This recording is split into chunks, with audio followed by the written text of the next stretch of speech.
2달 동안 연락이 안 되는 사람의 아이를 임신했다고요? 의사의 말에 저는 세상이 무너지는 기분이었습니다.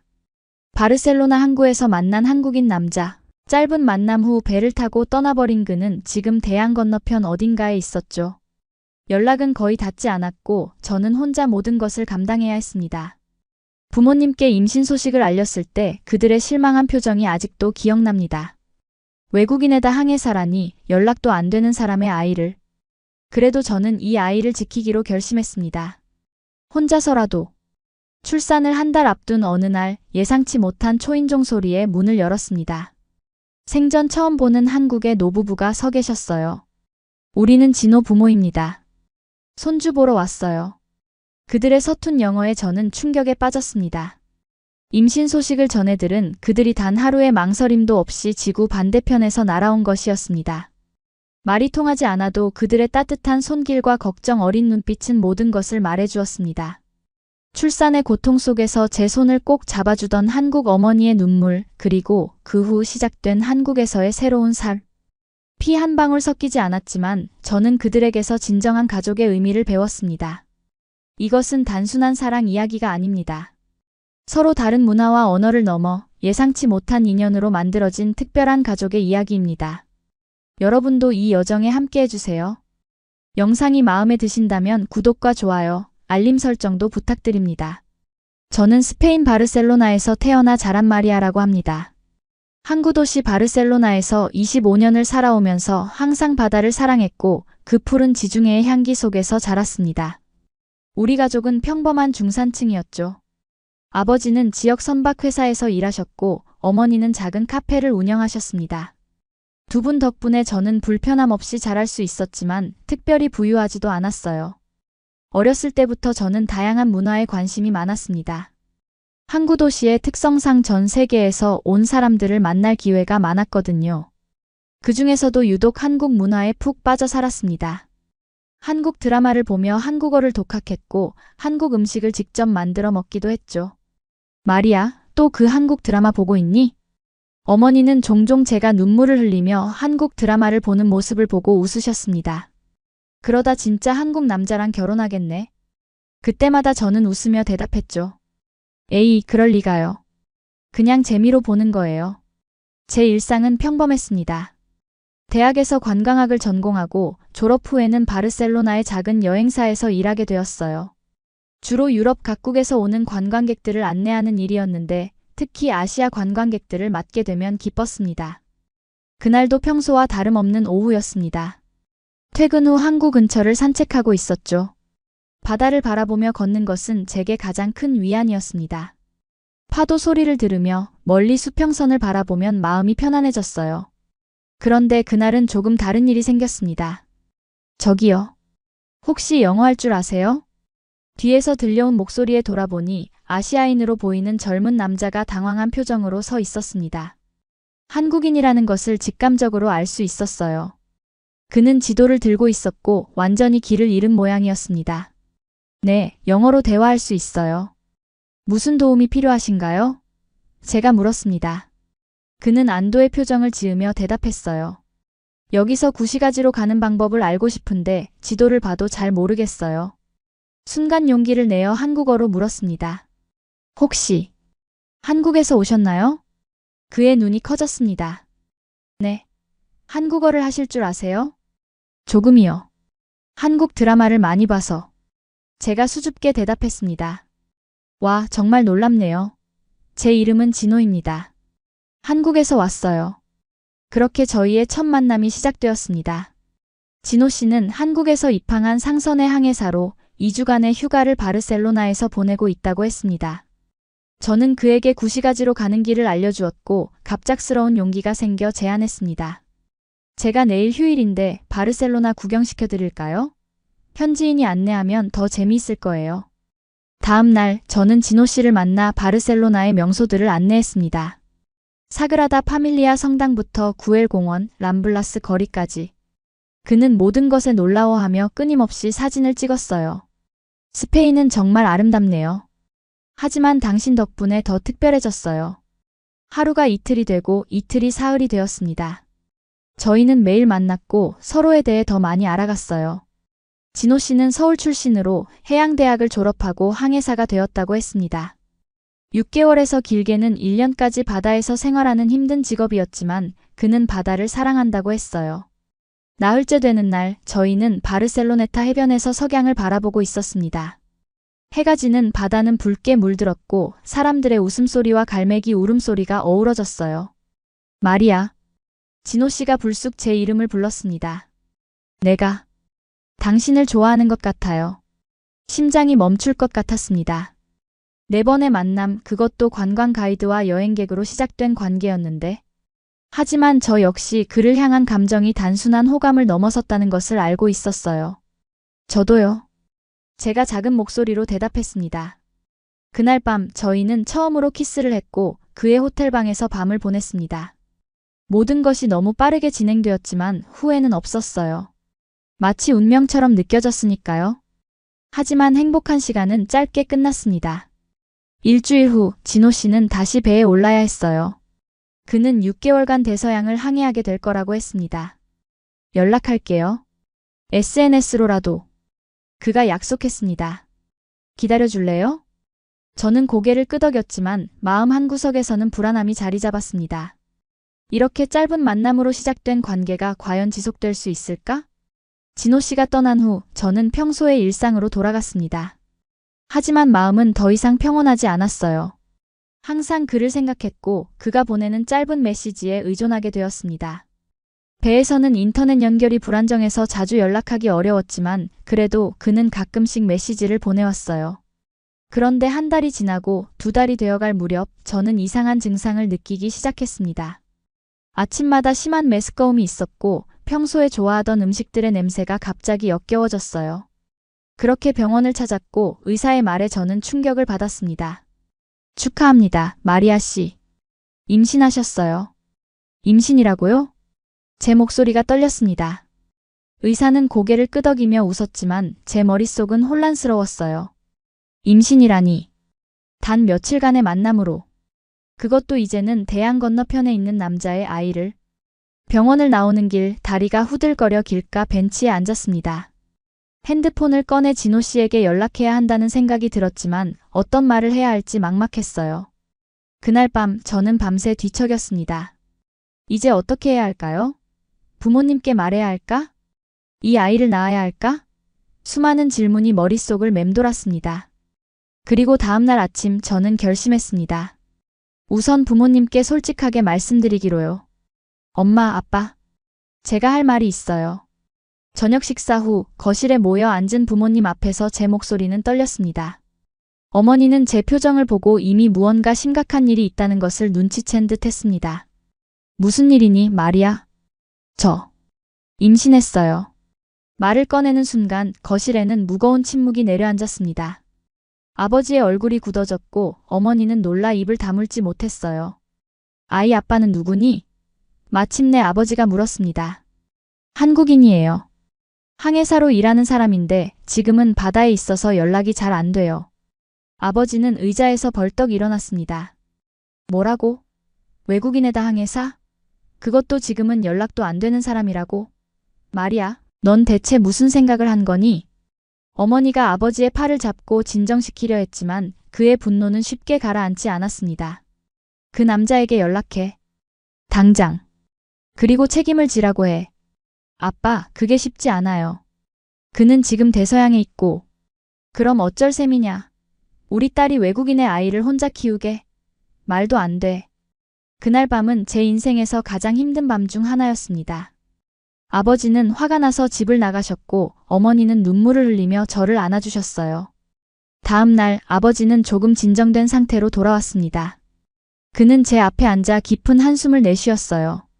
마리아, 네가 어떤 결정을 내리든 우리는 내 부모야. 네가 이 아이를 낳기로 결정한다면 우리가 도울게. 시간이 흐르면서 제 배는 점점 불러왔습니다. 회사에서도 임신 사실을 알게 되었고 다행히 상사는 이해해 주었습니다.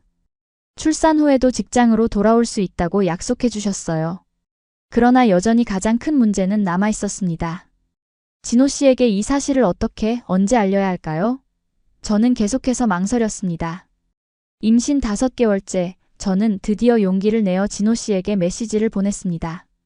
진호 씨, 중요한 얘기가 있어요. 가능하면 전화해 주세요. 며칠 후 그에게서 연락이 왔습니다. 그는 현재 아프리카 해안에 정박 중이라고 했어요. 저는 떨리는 목소리로 전화를 받았습니다. 마리아? 무슨 일이야? 괜찮아? 그의 목소리를 듣자마자 눈물이 났습니다. 진호 씨, 저 임신했어요. 당신 아이예요. 전화 너머로 잠시 침묵이 흘렀습니다. 그가 충격을 받았다는 것을 알 수 있었어요. 저는 초조하게 그의 반응을 기다렸습니다. 정말? 마침내 그가 말했습니다. 내 아이라고? 네. 또 다시 침묵이 이어졌고 저는 최악의 상황을 예상하기 시작했습니다. 그가 책임을 회피하거나 아니면 아예 연락을 끊어버릴 수도 있겠다는 생각이 들었어요. 하지만 그의 다음 말은 예상 밖이었습니다. 마리아, 미안해. 내가 더 조심했어야 했는데. 하지만 걱정하지 마. 내가 책임질게. 지금 당장은 배에 있어서 곁에 있어주지 못하지만 항해가 끝나면 바로 스페인으로 갈게. 그의 말에 저는 안도했습니다. 적어도 그가 저를 비난하거나 외면하지 않았으니까요. 하지만 여전히 불안했습니다. 말로는 쉽게 약속할 수 있지만 실제로 그가 책임질 수 있을까요? 걱정하지 마, 마리아. 내가 우리 부모님께도 얘기할게. 그분들이 도움을 주실 거야. 저는 그 말을 들었지만 크게 기대하지 않았습니다. 한국은 너무 멀고 그의 부모님이 어떤 분들인지도 모르는데 과연 그분들이 낯선 나라의 낯선 여자가 임신했다는 소식에 어떻게 반응하실지. 임신 9개월 차에 접어들면서 저는 출산 준비에 바빴습니다. 부모님은 물론 회사 동료들도 많은 도움을 주었어요. 특히 어머니는 매일같이 영양가 있는 음식을 만들어주셨고 아기용품을 함께 준비해주셨어요. 어느 날 오후 집 초인종이 울렸습니다. 어머니가 문을 열었고 이내 놀란 목소리로 저를 불렀어요. 마리아, 이리 와봐. 거실로 나가보니 생전 처음 보는 노부부가 서 있었습니다. 아시아인 노부부였고 여성분이 서툰 영어로 말을 건넸습니다. 당신이 마리아입니까? 저는 어리둥절해하며 고개를 끄덕였습니다. 저희는 진호 부모입니다. 한국에서 왔어요. 그 말에 저는 충격을 받았습니다. 진호 씨의 부모님이라고요? 한국에서? 여기 스페인까지? 노부부는 가방을 들고 있었고 지친 표정이었습니다. 아마도 긴 비행 끝에 방금 도착하신 모양이었습니다. 저는 어머니를 바라보았고 그녀는 빠르게 상황을 이해하고는 노부부를 안으로 모셨습니다. 어서 들어오세요. 차라도 한잔하시겠어요? 언어는 통하지 않았지만 진호 씨의 어머니는 제 배를 보며 미소 지었습니다.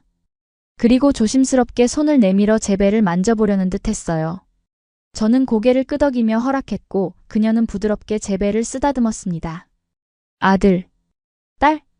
그녀가 물었습니다. 의사 선생님 말로는 아들이라고 하셨어요.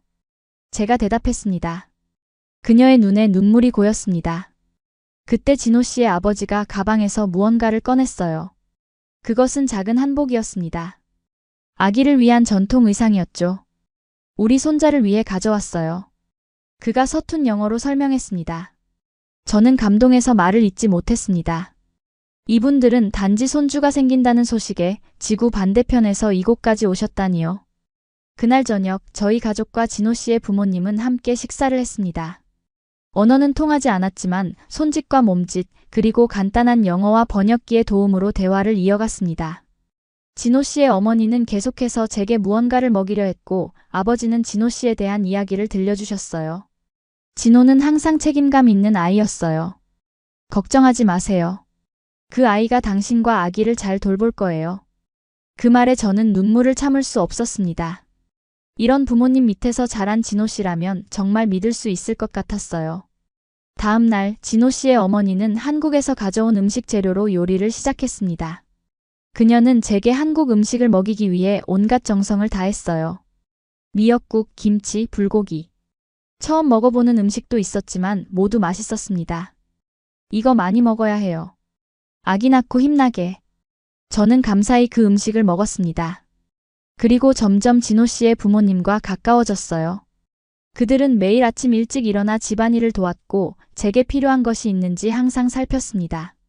출산 예정일이 다가오면서 저는 점점 불안해졌습니다.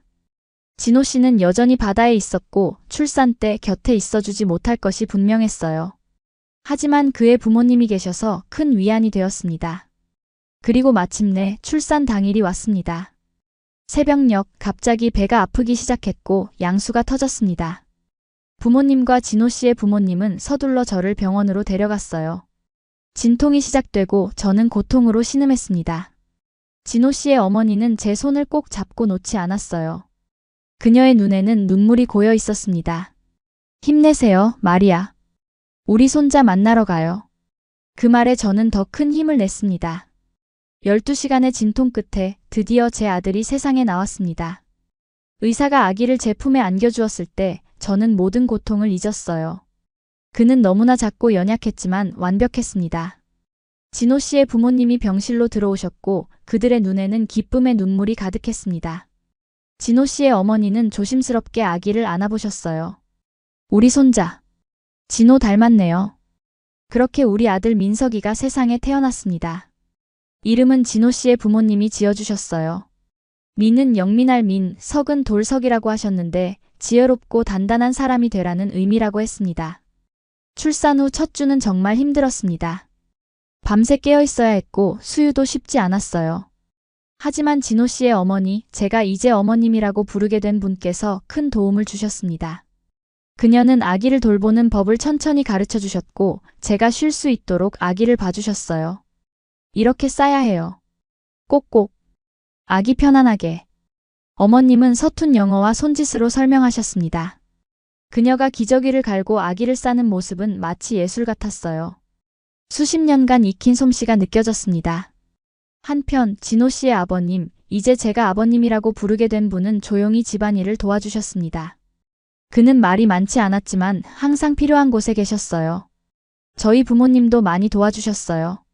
특히 어머니는 어머님과 친해지셔서 요리를 함께하는 시간이 많아졌습니다. 스페인 요리와 한국 요리의 융합이 일어나는 순간들이었죠. 한 달이 지났고 진호 씨의 부모님은 여전히 저희와 함께 계셨습니다. 그들은 손자와 더 많은 시간을 보내고 싶어 하셨고 저 역시 그들이 있어 든든했습니다. 하지만 한편으로는 걱정도 되었어요. 그분들의 비자는 얼마나 유효한지, 한국에는 언제 돌아가셔야 하는지. 어느 날 용기를 내어 물어봤습니다. 어머님, 한국에 언제 돌아가실 계획이세요? 어머님은 잠시 생각하시더니 대답하셨습니다. 아직 돌아갈 생각 없어요. 민석이 좀 더 커야. 진호도 만나야. 그 말을 듣고 저는 감동했습니다. 그들은 정말 손자와 저를 위해 자신들의 삶을 잠시 미뤄두신 거였어요. 이틀 후 놀라운 소식이 들려왔습니다. 진호 씨로부터 연락이 온 것입니다. 그는 예정보다 빨리 항해를 마치고 일주일 후에 바르셀로나 항구로 돌아온다고 했어요. 저는 너무 기뻐 어쩔 줄 몰랐습니다. 드디어 민석이가 아빠를 만날 수 있게 된 거예요. 어머님, 아버님, 진호 씨가 일주일 후에 온대요. 그 소식을 들은 어머님의 얼굴에 환한 미소가 번졌습니다. 아버님도 보기 드물게 감정을 드러내며 기뻐하셨어요. 아이고, 우리 아들 드디어 오는구나. 손자도 보고 마리아도 만나고. 일주일 동안 집안은 들뜬 분위기였습니다. 어머님은 더 열심히 한국 음식을 준비하셨고 아버님은 집안 구석구석을 청소하셨어요. 그리고 마침내 그날이 왔습니다. 저희는 모두 항구로 진호 씨를 마중 나갔어요. 민석이는 제 품에 안겨 있었고 어머님과 아버님은 초조하게 주변을 둘러보셨습니다. 그때 멀리서 한 남자가 걸어오는 것이 보였습니다. 제복을 입은 그는 분명 진호 씨였어요. 저는 가슴이 뛰는 것을 느꼈습니다. 그가 가까이 오자 그의 눈에 눈물이 고인 것이 보였어요. 마리아, 정말 보고 싶었어. 그가 저에게 다가와 포옹했고 그 사이에 있는 민석이를 내려다보았습니다. 진호 씨의 얼굴에 놀라움과 기쁨이 동시에 번졌어요. 이게 우리 아들이구나. 그가 조심스럽게 민석이를 안았습니다. 아기는 잠시 낯선 사람을 경계하는 듯 했지만 곧 진호 씨의 품에서 편안하게 잠들었어요. 엄마, 아빠. 진호 씨가 부모님께 인사드렸습니다. 세 사람은 서로를 껴안고 한동안 말없이 있었어요. 그 모습을 보며 저는 가슴 한구석이 따뜻해지는 것을 느꼈습니다. 진호 씨는 집으로 돌아와 짐을 풀고 민석이와 더 많은 시간을 보냈습니다. 그는 아들을 위해 한국에서 장난감을 사왔고 저를 위한 선물도 준비해왔어요. 마리아, 이건 너를 위한 거야. 그가 작은 상자를 내밀었습니다. 열어보니 아름다운 목걸이였어요. 심플한 디자인이었지만 그 안에 담긴 마음이 느껴졌습니다. 고마워, 진호 씨. 정말 예뻐요. 그날 밤 우리는 모두 함께 식사를 했습니다. 진호 씨는 항해 중에 있었던 일들을 이야기했고 어떻게 아들 소식을 듣고 빨리 돌아오고 싶었는지 말해주었어요. 그렇게 한 주가 지났습니다. 진호 씨는 휴가 중이었기 때문에 우리는 많은 시간을 함께 보낼 수 있었어요. 그는 민석이의 기저귀를 갈고 목욕을 시키고 밤에 우는 아이를 달래는 법을 배웠습니다. 어느 저녁 민석이를 재운 후 진호 씨와 저는 테라스에 앉아 이야기를 나누었습니다. 마리아, 나 한국으로 돌아가려고 해. 그 말에 저는 놀랐습니다. 물론 그가 언젠가는 한국으로 돌아갈 것이라고 생각은 했지만 이렇게 빨리? 그럼 우리는? 제가 물었습니다. 너와 민석이도 함께 왔으면 해. 우리가 가족이니까. 저는 잠시 생각에 잠겼습니다. 한국으로 간다는 것은 제 인생의 모든 것을 바꾸는 결정이었어요. 가족, 친구, 직장. 모든 것을 두고 낯선 나라로 가는 것이니까요. 내가 당신과 함께 한국에 가면 거기서 어떻게 살아요? 난 한국어도 잘 못하고 일자리도 없고. 진호 씨는 제 손을 잡았습니다. 걱정하지 마. 내가 다 도울게. 한국에서 영어 가르치는 일도 할 수 있고 내가 항해에서 돌아오면 함께 살 집도 준비할 거야. 그래도 당신은 6개월씩 집을 비우잖아요. 저랑 민석이는 어떻게 하죠? 우리 부모님이 도와주실 거야. 그분들이 이미 너무 민석이를 사랑하시잖아. 그리고 사실 내가 계획이 있어. 계획? 응. 조금만 더 돈을 모으면 항해를 그만두고 육상 직원으로 일할 생각이야. 그러면 매일 집에 돌아올 수 있어. 그의 말에 저는 감동했습니다. 진호 씨는 정말 우리 가족을 위해 자신의 커리어까지 바꿀 준비가 되어 있었던 거예요. 다음 날 아침 저는 결정을 내렸습니다. 진호 씨, 저도 한국에 가고 싶어요. 우리 함께 살아요. 그 말에 진호 씨는 환하게 웃었습니다. 그리고 저를 꼭 안아주었어요. 고마워, 마리아. 후회하지 않게 해줄게. 그날 저희는 부모님들께 이 결정을 알렸습니다. 진호 씨의 부모님은 기뻐하셨지만 제 부모님의 표정은 복잡했어요. 특히 아버지는 한동안 말없이 계셨습니다. 아빠, 괜찮아요? 제가 조심스럽게 물었습니다. 마리아, 너를 잃는 것 같아서 마음이 아프구나. 아버지가 드디어 입을 열었습니다. 하지만 네가 행복하다면 그게 가장 중요해. 우리도 자주 한국에 놀러 갈게. 어머니는 눈물을 흘리며 저를 안아주셨습니다. 내 딸이 이렇게 멀리 가다니. 하지만 내 선택을 존중할게. 그렇게 저희의 한국행이 결정되었습니다. 진호 씨는 회사에 육상 근무 신청서를 제출했고 저는 회사에 사직서를 냈어요. 모든 것이 빠르게 진행되었습니다. 출국 전날 밤 저는 마지막으로 바르셀로나의 해변을 걸었습니다. 이곳에서 자라고 꿈을 키우고 사랑을 했죠. 이제 새로운 시작을 위해 떠나지만 이 도시의 추억은 영원히 제 마음속에 남을 거예요. 다음 날 아침 저희는 공항으로 향했습니다. 부모님은 눈물을 참으며 저희를 배웅해 주셨어요. 자주 연락할게요, 엄마, 아빠. 그리고 민석이가 조금 크면 꼭 다시 와서 보여줄게요. 그렇게 저희는 비행기에 올랐습니다.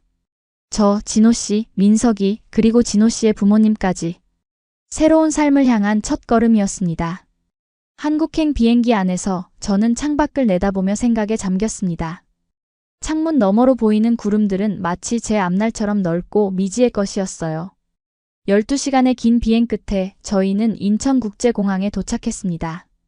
비행기에서 내리는 순간 낯선 공기가 느껴졌어요. 여기가 이제 제 새로운 집이 될 곳이라고 생각하니 가슴이 두근거렸습니다. 입국 심사를 마치고 수화물을 찾아 출구로 나가자 사람들이 몰려 있었습니다. 그 중에는 진호 씨의 친구들도 있었어요. 그들은 환영 플래카드를 들고 있었고 저희를 보자마자 환호성을 질렀습니다. 진호야, 여기야. 진호 씨는 친구들을 보고 반가워했고 저를 소개했습니다. 이쪽은 마리아, 내 여자친구야. 그리고 이 아이는 우리 아들 민석이.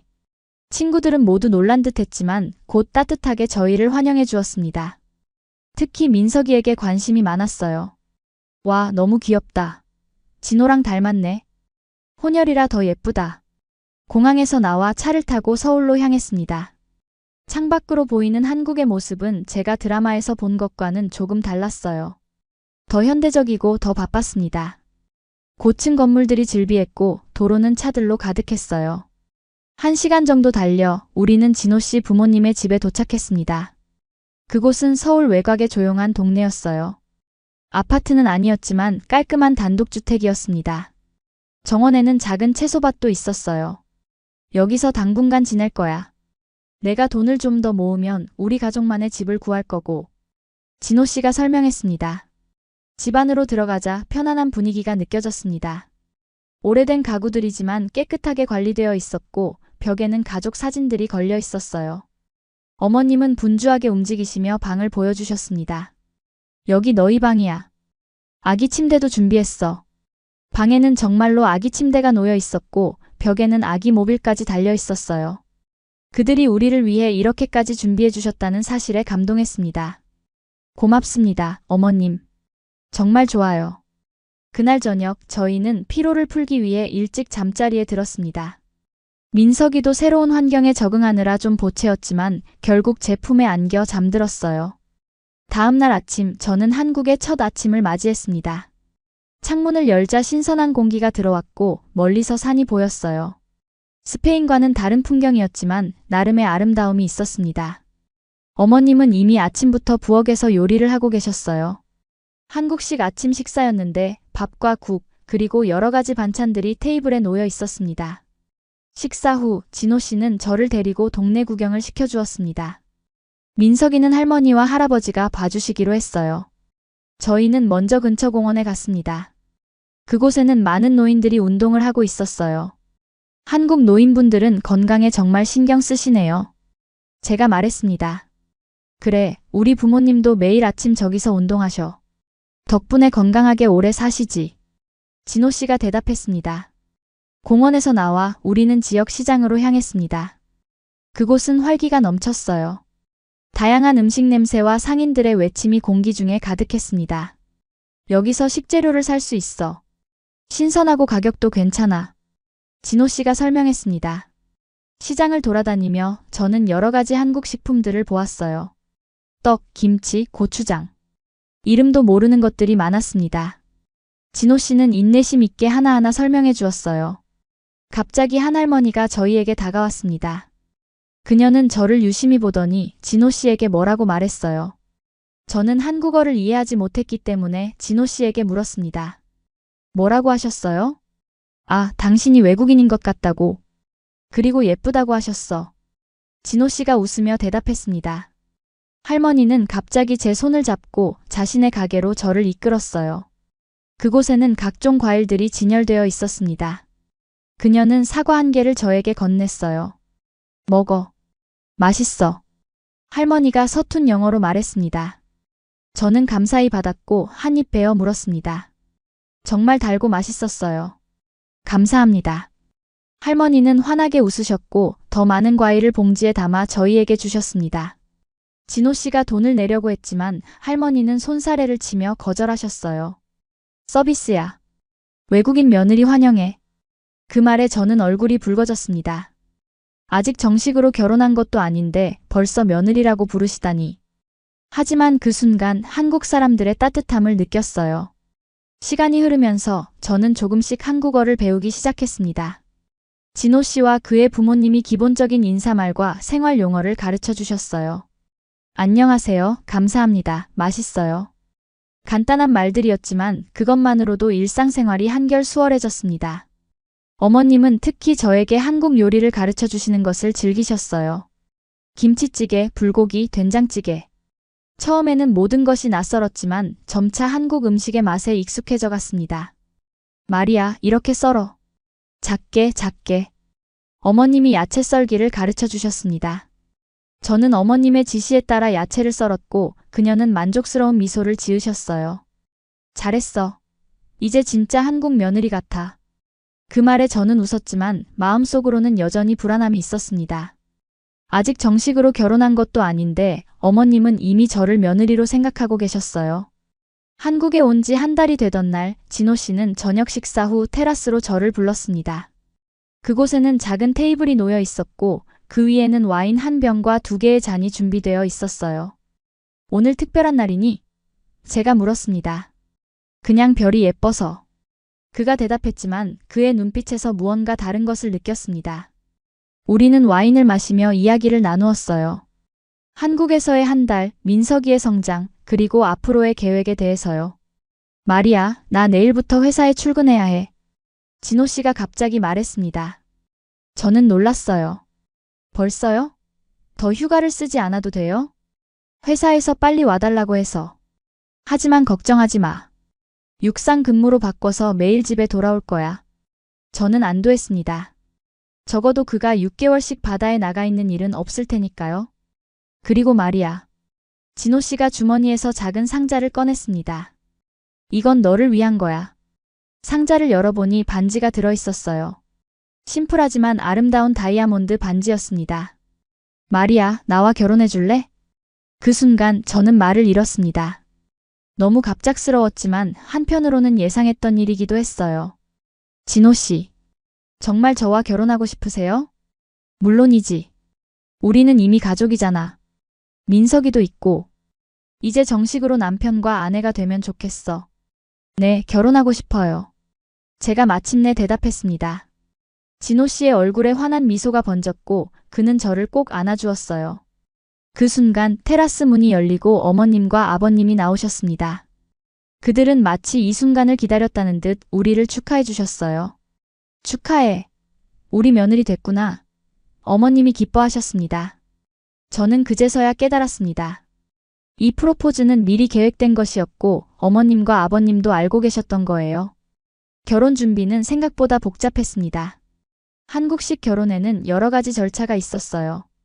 먼저 양가 부모님의 만남인 상견례가 있었습니다. 제 부모님이 한국에 도착하자 우리는 고급 한식당에서 상견례를 했어요. 언어가 통하지 않았지만 통역사의 도움으로 대화가 이어졌습니다. 다음으로는 웨딩드레스와 한복을 고르는 일이었습니다. 저는 서양식 웨딩드레스와 전통 한복 2가지 모두 입기로 했어요. 결혼식 장소는 서울의 한 호텔로 정해졌습니다. 저는 한국의 결혼식 문화에 놀랐어요. 스페인에서는 보통 성당에서 결혼식을 올리고 긴 피로연을 하는데 한국은 웨딩홀에서 짧게 식을 올리고 곧바로 식사를 하는 방식이었습니다. 그리고 마침내 결혼식 당일이 왔습니다. 저는 아침 일찍부터 메이크업과 헤어를 시작했어요. 한국의 메이크업 아티스트들은 정말 기술이 뛰어났습니다. 드레스를 입고 부케를 들고 저는 준비를 마쳤습니다. 아버지가 저를 식장으로 이끌어 주셨어요. 그의 팔에 의지해 걸어가는 동안 저는 마음이 복잡했습니다. 스페인을 떠나 한국에서 새로운 삶을 시작한 지 불과 몇 개월 만에 이제 정식으로 한국 가족의 일원이 되는 것이니까요. 식장에 들어서자 많은 하객들이 저를 바라보았습니다. 진호 씨의 친구들, 회사 동료들, 친척들. 모두 낯선 얼굴들이었지만 그들의 미소에서 따뜻함을 느꼈어요. 그리고 제단 앞에 진호 씨가 서 있었습니다. 그는 턱시도를 입고 있었고 저를 바라보며 환하게 웃었어요. 그 순간 모든 불안과 걱정이 사라지고 오직 그와 함께할 미래만 보였습니다. 당신 정말 아름다워요. 진호 씨가 속삭였습니다. 결혼식은 생각보다 빨리 지나갔습니다. 서양식으로 진행되었지만 중간에 한국 전통 의식도 일부 포함되었어요. 우리는 서로에게 반지를 교환하고 영원한 사랑을 맹세했습니다. 결혼식을 마치고 우리는 제주도로 짧은 신혼여행을 떠났습니다. 민석이는 양가 부모님이 돌봐주기로 하셨어요. 3일간의 신혼여행 동안 우리는 제주도의 명소들을 둘러보았습니다. 성산 일출봉에서 일출을 보고 한라산을 등반하고 올레길을 걸었어요. 신혼 초기에는 모든 것이 달콤했지만 점점 현실적인 문제들이 나타나기 시작했어요. 첫 번째로 저는 직업을 구해야 했습니다. 한국에 영주권이 없는 상태에서 일할 수 있는 곳을 찾는 것은 쉽지 않았어요. 저는 스페인어와 영어를 가르치는 일을 찾아보기로 했습니다. 몇 군데 지원서를 넣었지만 대부분은 거절당했어요. 마침내 작은 영어학원에서 파트타임으로 일할 기회를 얻었습니다. 두 번째 문제는 언어였습니다. 한국어를 배우고 있었지만 아직 일상 대화를 하기에는 부족했어요. 특히 시장에서 물건을 살 때나 택시를 탈 때 어려움을 겪었습니다. 얼마예요? 여기 가주세요. 같은 기본적인 문장은 외웠지만 상대방이 빠르게 대답하면 이해하지 못했어요. 한 번은 택시를 타고 집에 가려고 했는데 주소를 제대로 말하지 못해 엉뚱한 곳에 내렸던 적도 있습니다. 결국 길을 잃어 울면서 진호 씨에게 전화했어요. 그는 급히 회사에서 나와 저를 찾으러 왔습니다. 괜찮아, 마리아. 누구나 처음에는 어려워. 조금씩 배워가면 돼. 그가 위로해 주었지만 저는 좌절감을 느꼈습니다. 그래서 저는 더 열심히 한국어를 공부하기로 했어요. 학원에 등록하고 매일 2시간씩 수업을 들었습니다. 집에서도 드라마를 보며 한국어를 익히려고 노력했어요. 세 번째 문제는 문화적 차이였습니다. 한국과 스페인은 생활 방식, 식습관, 사고 방식 등 많은 면에서 달랐어요. 특히 가족 관계에서 그 차이를 많이 느꼈습니다. 예를 들어 한국에서는 명절 때 시댁 중심으로 가족이 모이는 것이 일반적이었어요. 추석과 설날에는 모든 가족이 모여 음식을 준비하고 제사를 지냈습니다. 저는 그런 문화가 낯설었어요. 마리아, 이번 추석에는 큰아버지 댁에 모일 거야. 거기서 모든 친척들을 만날 수 있을 거야. 진호 씨가 알려주었습니다. 저는 긴장되었어요. 많은 한국인 친척들 앞에서 어떻게 행동해야 할지 몰랐습니다. 어머님은 저를 도와주셨어요. 인사법, 어른들께 음식 대접하는 방법, 그리고 기본적인 예절을 가르쳐 주셨습니다. 추석 당일 우리는 시골에 있는 큰아버지 댁으로 향했습니다. 그곳에는 이미 많은 친척들이 모여 있었어요. 처음에는 모두가 저를 신기하게 바라보았습니다. 외국인 며느리는 그들에게도 생소한 존재였나 봅니다. 어머, 진호 와이프가 외국인이었어? 한 이모님이 놀라워했습니다. 스페인에서 왔대. 예쁘지? 어머님이 자랑스럽게 말씀하셨어요. 친척들은 처음에는 어색해했지만 곧 저에게 관심을 보이기 시작했습니다. 특히 젊은 사촌들은 영어로 대화를 시도했고 저에게 스페인에 대해 물어보았어요. 스페인에서는 모든 사람들이 시에스타를 자나요? 플라멩코 춤출 줄 아세요? 같은 질문들이 쏟아졌습니다. 저는 최대한 친절하게 대답했고 때로는 간단한 한국어로 인사도 했어요. 안녕하세요. 만나서 반갑습니다. 그러자 친척들은 환호성을 질렀습니다. 우와, 한국어 잘한다. 음식을 준비하는 시간에는 저도 주방에서 한국 음식을 만드는 것을 도왔습니다.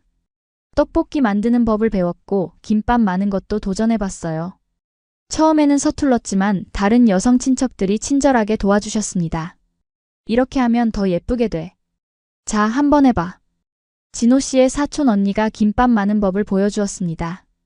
그날 저녁 모든 가족이 함께 둘러앉아 식사를 했습니다. 테이블에는 정말 다양한 한국 음식들이 가득했어요.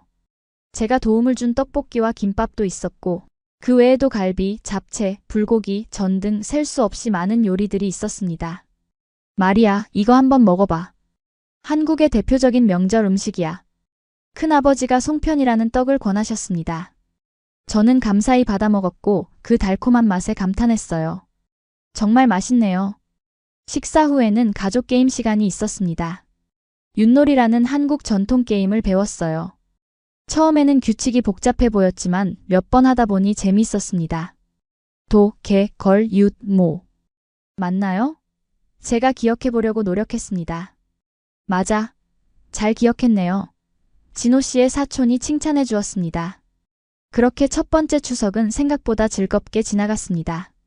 처음에는 두려웠지만 진호 씨의 가족들은 모두 저를 따뜻하게 맞아주었어요. 돌아오는 길에 진호 씨는 제 손을 꼭 잡으며 말했습니다. 오늘 정말 잘했어, 마리아. 모두가 너를 좋아하더라. 저는 웃으며 대답했어요. 다행이네요. 저도 즐거웠어요. 한국의 명절은 정말 특별한 것 같아요. 그렇게 시간이 흘러 한국에 온 지 1년이 되었습니다. 민석이는 이제 걸음마를 시작했고 옹알이도 많이 하게 되었어요. 가끔은 한국어와 스페인어를 섞어서 말하기도 했습니다. 엄마, 아구아아꼬, 스페인어로 물. 저는 민석이가 두 나라의 언어와 문화를 모두 배우길 원했습니다. 집에서는 스페인어로도 자주 말했고 스페인 동화책도 읽어주었어요. 진호 씨도 이를 지지해 주었습니다. 마리아, 나도 스페인어 배우고 싶어. 민석이가 두 언어를 할 수 있다면 나도 할 수 있어야지. 그의 노력에 저는 감동했습니다. 우리는 서로의 언어를 가르쳐주는 시간을 가졌어요. 저는 한국어를, 진호 씨는 스페인어를 배우며 함께 성장했습니다. 진호 씨는 회사에서도 인정받아 승진했습니다. 이제 그는 해외 선박관리 팀장이 되었고 월급도 많이 올랐어요. 덕분에 우리는 자신만의 집을 구할 여유가 생겼습니다. 마리아, 이제 우리만의 집을 구하면 어떨까? 부모님께 너무 오래 신세를 졌어. 저는 동의했습니다. 부모님께 감사했지만 이제는 우리 가족만의 공간이 필요했어요. 그래서 우리는 집을 알아보기 시작했습니다. 서울은 집값이 비싸서 처음에는 아파트를 사기 어려웠어요. 대신 전세로 아파트를 구하기로 했습니다. 전세는 스페인에는 없는 제도야. 집주인에게 큰 돈을 맡기고 그 이자로 집세를 대신하는 거야. 진호 씨가 설명해 주었습니다. 우리는 여러 집을 둘러보다가 마침내 좋은 곳을 찾았습니다. 강남에서 조금 떨어진 곳이었지만 지하철역과 가까웠고 주변에 공원도 있었어요. 무엇보다 민석이를 위한 유치원과 초등학교가 가까이 있다는 점이 좋았습니다. 이사날, 진호 씨의 부모님은 아쉬워하셨지만 이해해 주셨어요. 어머님은 우리가 떠나기 전에 많은 반찬을 준비해 주셨습니다. 자주 놀러와. 민석이도 데리고. 어머님이 당부하셨습니다. 네, 걱정 마세요. 주말마다 찾아볼게요. 제가 약속했습니다. 새 집으로 이사하고 우리는 드디어 진정한 의미의 신혼살림을 시작했습니다. 모든 것을 우리 스타일대로 꾸밀 수 있어서 즐거웠어요. 저는 스페인 스타일의 따뜻한 색상을 좋아했고 진호 씨는 미니멀한 한국식 인테리어를 선호했습니다. 그래서 두 스타일을 절충해 독특한 분위기의 집을 만들었어요. 이거 스페인 그릇이야? 예쁘다. 진호 씨가 제가 스페인에서 가져온 세라믹 접시를 보며 말했습니다. 응, 바르셀로나에서 유명한 거예요. 이걸로 밥상 차리면 더 맛있게 느껴질 거예요. 우리는 한국 음식과 스페인 음식을 번갈아가며 만들어 먹었습니다. 김치찌개와 파에야, 불고기와 가스파초. 두 나라의 맛이 어우러진 식탁이었어요. 이사 후 저는 새로운 도전을 결심했습니다. 더 안정적인 직업을 구하고 싶었어요. 파트타임 영어 교사로는 만족스러운 수입을 얻기 어려웠고 더 많은 것을 배우고 싶었습니다. 스페인 레스토랑에서 일해보는 건 어떨까요? 어느 날 진호 씨에게 제안했습니다. 레스토랑? 요리사로? 아니요, 처음에는 서빙부터 시작해볼까 해요. 스페인 음식에 대해 잘 알고 스페인어도 할 수 있으니까 장점이 될 거예요. 진호 씨는 걱정스러운 표정을 지었습니다. 레스토랑 일은 힘들 텐데. 괜찮을까? 해볼 만한 가치가 있다고 생각해요. 스페인 문화를 한국에 알리는 일이기도 하고. 결국 진호 씨는 제 결정을 지지해 주었고 저는 서울 이태원에 있는 스페인 레스토랑에 이력서를 냈습니다. 다행히도 그곳에서 일할 기회를 얻었어요. 마리아, 당신이 스페인 출신이라니 반갑네요.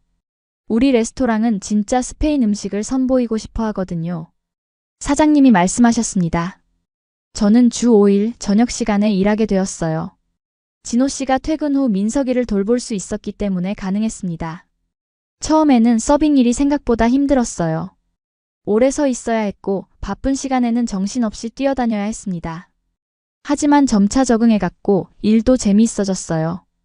특히 손님들에게 스페인 음식에 대해 설명해 줄 때 보람을 느꼈습니다. 한국 사람들은 스페인 음식에 대해 잘 몰랐기 때문에 저는 자연스럽게 스페인 문화대사가 되었어요. 이 파에야는 발렌시아 지방의 전통 요리예요. 쌀에 사프란을 넣어 노란색이 나고 해산물이나 고기를 함께 넣어 만듭니다. 고객들에게 설명했습니다. 사람들은 호기심 어린 눈으로 제 이야기를 들었고 종종 스페인에 대해 더 많은 질문을 했어요. 저는 그런 순간이 좋았습니다. 제 고향에 대해 이야기하면서 향수병도 달랠 수 있었거든요. 어느 날 레스토랑에 한 중년 부부가 왔습니다. 그들은 스페인 여행을 계획 중이라며 조언을 구했어요. 바르셀로나에 가볼 계획인데 꼭 가봐야 할 곳이 있을까요? 그들이 물었습니다. 저는 기쁘게 제 고향에 대해 이야기했어요. 사그라다 파밀리아 성당부터 람블라스 거리, 구엘 공원까지. 제가 사랑하는 모든 장소들을 추천했습니다. 특히 바르셀로네타 해변에서 본 석양은 정말 아름다워요. 꼭 보셨으면 좋겠네요. 그들은 감사히 제 조언을 메모했고 식사 후에는 특별히 팁을 더 주고 갔습니다. 당신 덕분에 스페인 여행이 더 기대돼요. 고마워요. 그렇게 레스토랑에서의 일은 제게 새로운 경험과 만남을 가져다 주었습니다.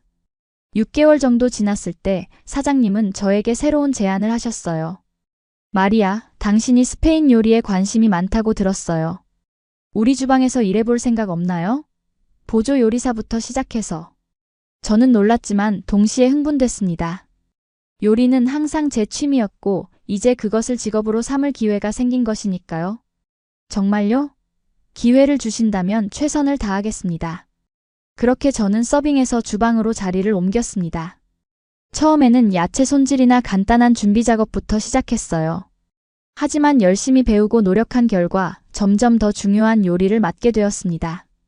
마리아, 오늘부터 당신이 파에야를 담당해요. 스페인 사람이니까 가장 잘할 수 있을 거야. 주방장이 말했습니다. 저는 기쁨과 책임감을 동시에 느꼈어요. 제 고향 요리를 한국 사람들에게 선보인다는 것은 큰 의미가 있었습니다. 어머니에게 배운 레시피를 떠올리며 최선을 다해 파에야를 만들었어요. 그날 저녁 손님들은 제 파에야에 극찬을 보냈습니다. 정통 스페인 맛이 느껴져요. 이런 맛은 처음이에요. 같은 말들이 주방에까지 들려왔고 저는 자부심을 느꼈습니다. 집에 돌아와 그 소식을 진호 씨에게 전했어요. 진호 씨, 오늘 제가 만든 파에야가 대성공이었어요. 손님들이 정말 좋아했대요. 진호 씨는 제 허리를 안으며 축하해 주었습니다. 대단하다. 우리 마리아가 한국에서 스페인 요리의 대가가 되는 거네. 그의 말에 저는 웃었지만 한편으로는 가슴이 뭉클했어요. 처음 한국에 왔을 때는 언어도 못하고 문화도 낯설어 불안했는데 이제는 제 자리를 찾아가고 있었습니다. 그렇게 2년이 지났고 민석이는 이제 유치원에 다니기 시작했습니다. 그는 한국어와 스페인어를 모두 유창하게 구사했고 양쪽 문화의 장점을 모두 가진 아이로 자라고 있었어요. 엄마, 오늘 유치원에서 친구들이 내가 스페인어 할 수 있다고 부러워했어. 민석이가 어느 날 자랑스럽게 말했습니다. 저는 민석이의 머리를 쓰다듬으며 대답했어요. 우리 민석이는 특별한 아이니까. 두 나라의 문화를 모두 알고 있어서 더 멋진 사람이 될 거야. 레스토랑에서의 경험이 쌓이면서 저는 점점 더 자신감을 갖게 되었습니다. 어느 날 한 요리 잡지사에서 저희 레스토랑을 취재하러 왔어요.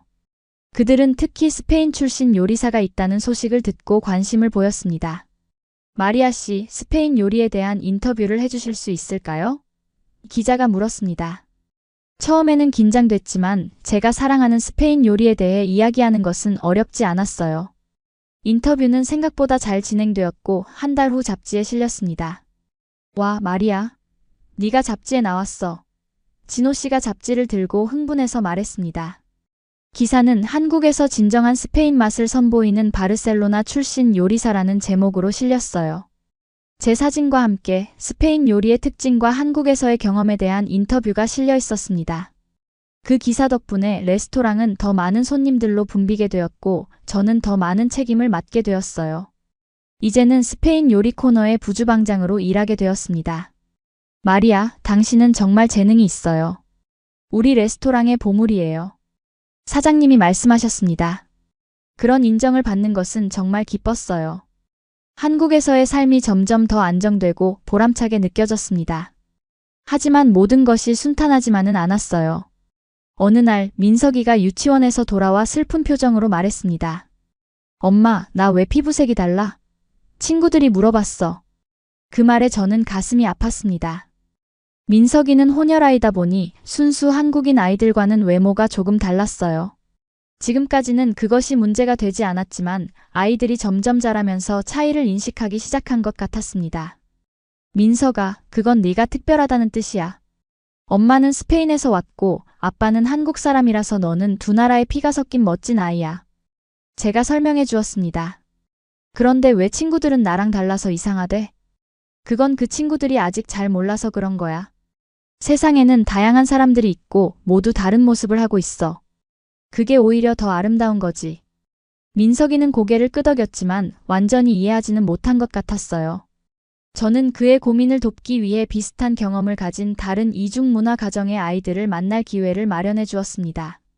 서울에는 국제가족 모임이 있었어요. 다양한 국적의 부모를 둔 아이들이 함께 모여 활동하는 곳이었습니다. 민석이는 그곳에서 자신과 비슷한 상황의 친구들을 만났고 많은 위로를 받았어요.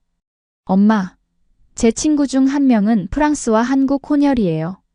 또 다른 친구는 미국과 한국 사이예요.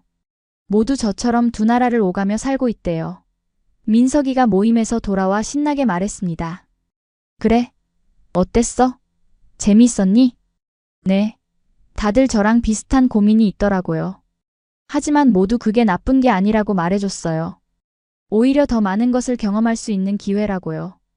그 이후로 민석이는 자신의 이중 정체성에 대해 더 편안해 보였습니다.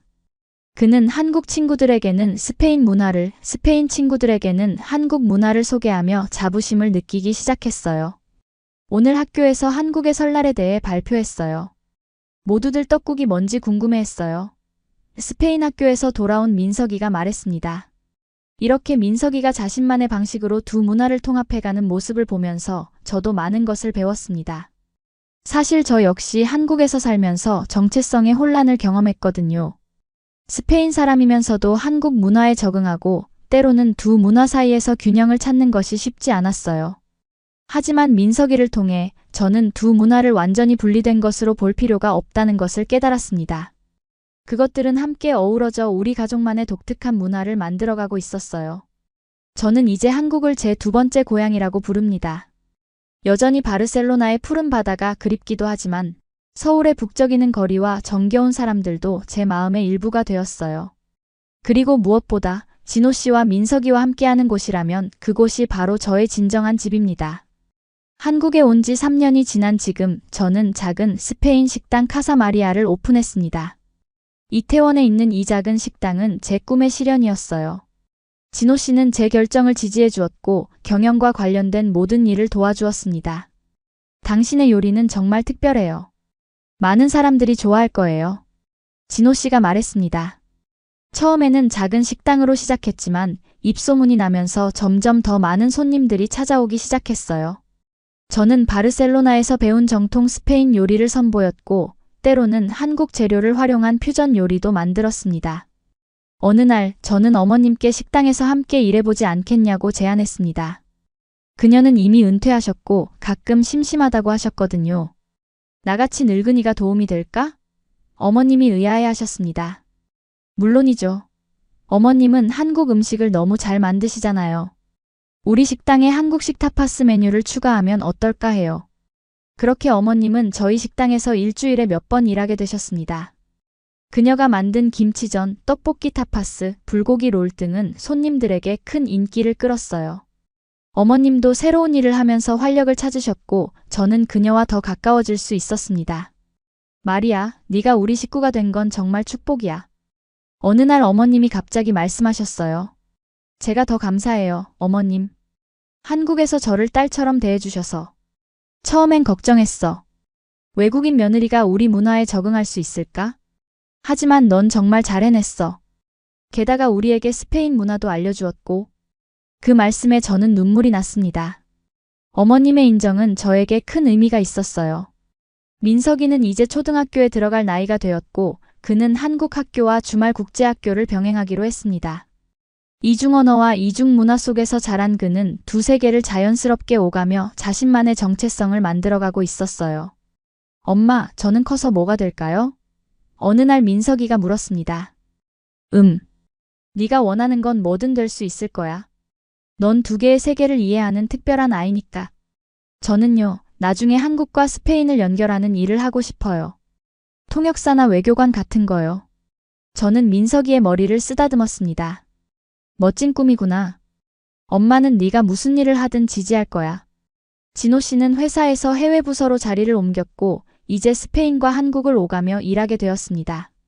덕분에 우리는 1년에 한 번씩 바르셀로나를 방문할 수 있게 되었어요. 제 부모님은 손자를 만날 수 있어서 매우 기뻐하셨고 저희가 방문할 때마다 큰 환영 파티를 열어주셨습니다. 우리 민석이가 벌써 이렇게 컸네.